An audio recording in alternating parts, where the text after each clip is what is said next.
Demi menjadi cantik, artis Lucinta Luna sudah banyak sekali melakukan operasi.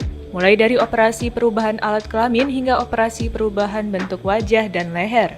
Ia seakan sudah kebal terhadap tajamnya pisau bedah. Berikut pengakuan Lucinta Luna yang takut akan kematian meski kerap melakukan operasi plastik berkali-kali. Jika dihitung keseluruhan dalam hidup Lucinta Luna, total operasi plastik yang dilakukannya sebanyak 20 kali lebih. Meski begitu, Lucinta menyadari tak semua keputusannya benar. Karena itu, Lucinta begitu mengkhawatirkan soal kematian. Takut banget sampai sekarang, kata Lucinta Luna. Lebih lanjut, Lucinta mengenang momen kala ia melakukan operasi plastik.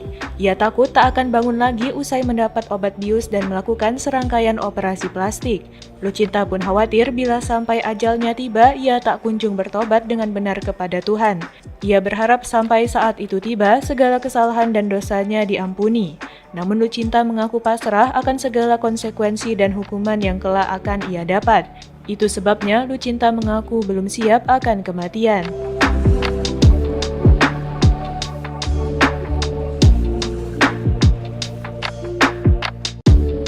Terima kasih sudah nonton. Jangan lupa like, subscribe, dan share ya.